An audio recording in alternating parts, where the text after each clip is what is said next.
Hello everybody, Dead Spikes here, and today I'm making a beginner's guide for all you people who are starting out on Beyond Light, or just people who are wondering about info in general. I made one for Shadowkeep a few months ago, and it did very well, so I figured this would help you guys out. So I'm gonna make another one covering Beyond Light, and also mostly geared towards Season of the Hunt.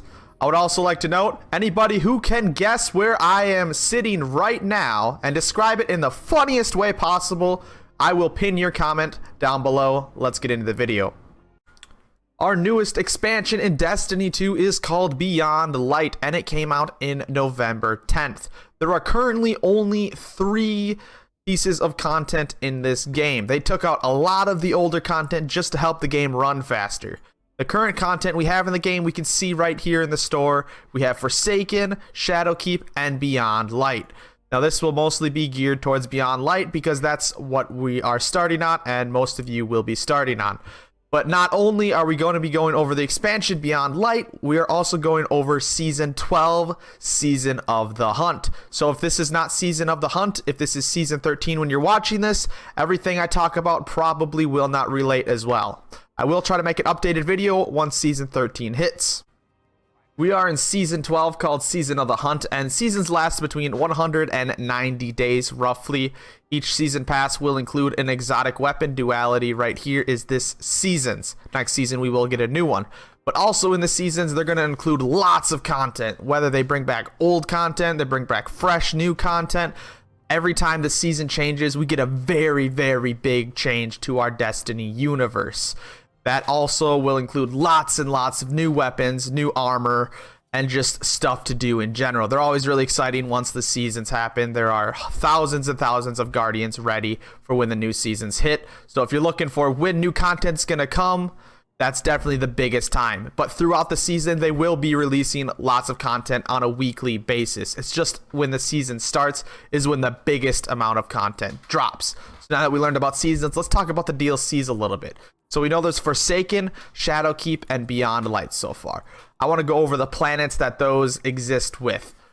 Forsaken is the oldest DLC currently in the game, or just content, whatever you want to call it. And that has to do with Tangled Shore and Dreaming City. These two places right here are where Forsaken is taking place. Whether you're doing the story, or you're just dealing with Spider, or doing things on those 2 planets, almost everything you do here is based around Forsaken. Next, we have Shadowkeep. Everything Shadowkeep-wise is on the moon. Absolutely everything dealing with Shadowkeep should pretty much just be on the moon. And the newest DLC we have is Beyond Light, and that has to do with Europa and Cosmodrome. Those are the 2 places where Beyond Light is going to take place.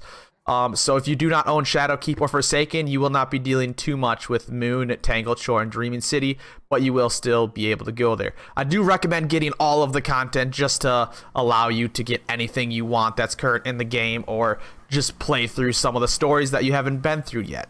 Nessus and EDZ are just some old planets that they kept in the game to make it so we had more places to go and deal with.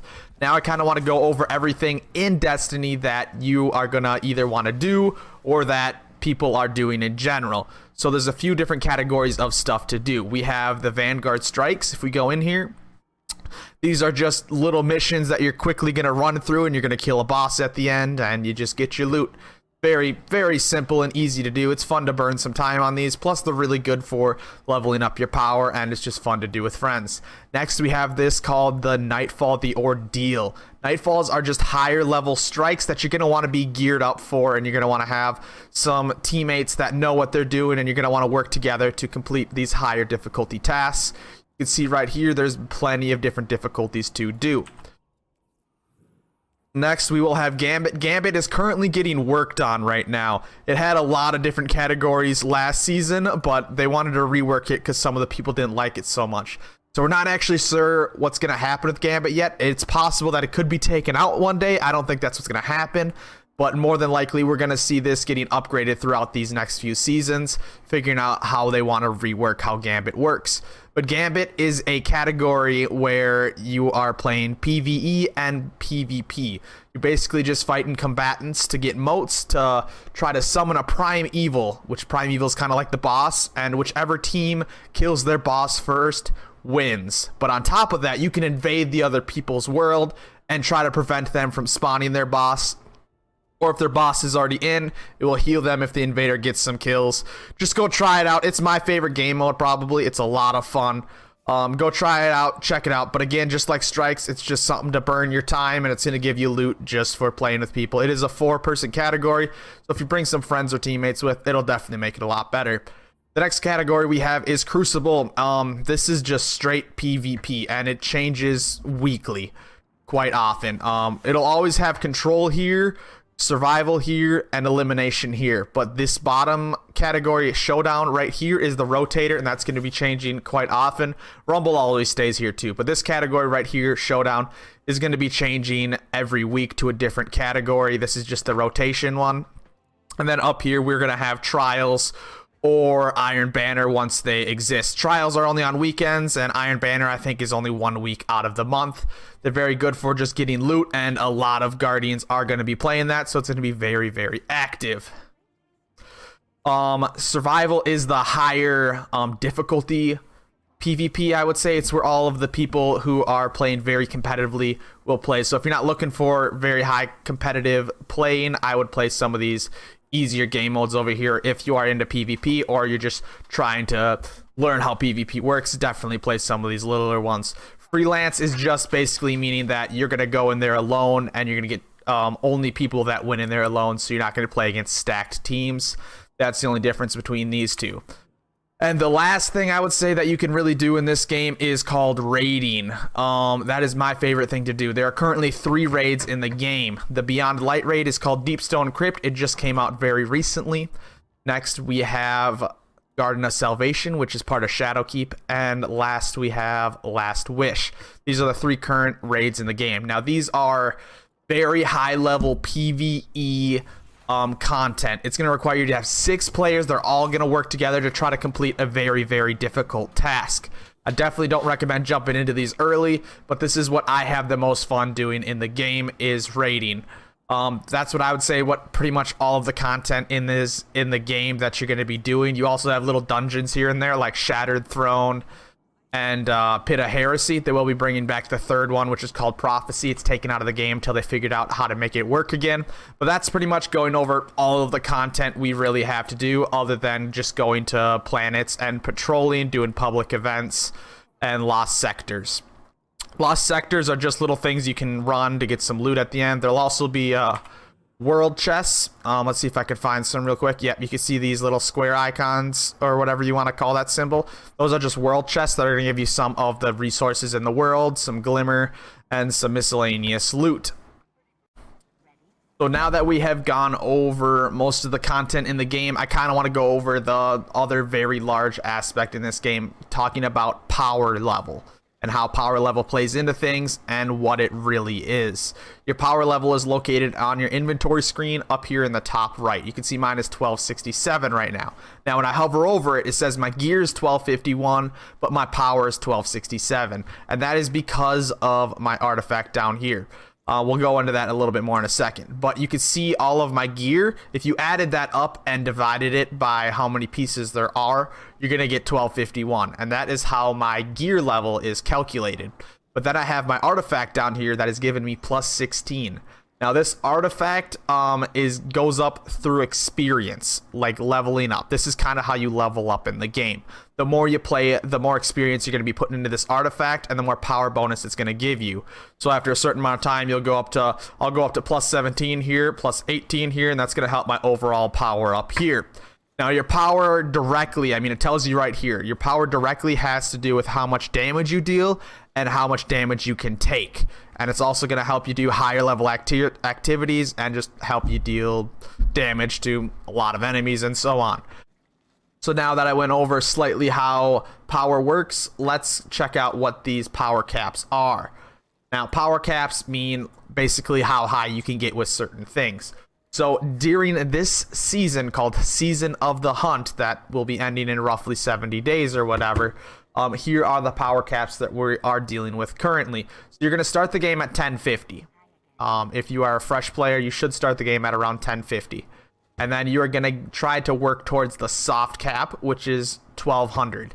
And by soft cap, that means everything that drops should be higher power than what you currently are until you hit that 1200 mark. Once you hit that 1200 mark, stuff's going to stop giving you higher power. It's going to kind of cap you there until you do other activities. Next, we have the hard cap, which is 1250. And the only way to reach this hard cap is through doing things that say powerful gear. Anything that you do that says powerful gear throughout the world is going to be giving you increased loot up to hard cap. Now, there's also hidden things that it doesn't really tell you in the game, but upgrading your Gambit level, which is kind of like how much you play Gambit, upgrading that's going to give you powerful gear, and also upgrading your Crucible level. So the more you play Crucible and upgrade your rank in it, you're going to get powerful drops from there as well. Those are the only really hidden ones in the game. Otherwise, everything else is just what says powerful drops. Now, those powerful drops are only going to be available once per character per week. It's very important how you say that. Now, if you want to play this game a lot, it's gonna definitely help you out to make a second character. I would definitely recommend having one of each class, a Hunter, Titan, and Warlock. Now, if you're more of the casual style player and you don't really get to get all those powerfuls done in a week, then there's nothing wrong with it. Just do them as you play throughout the week. After you hit that 1250, which is quite a grind, it's probably going to take you 2 to 3 weeks. You're going to start going towards that Pinnacle Cap.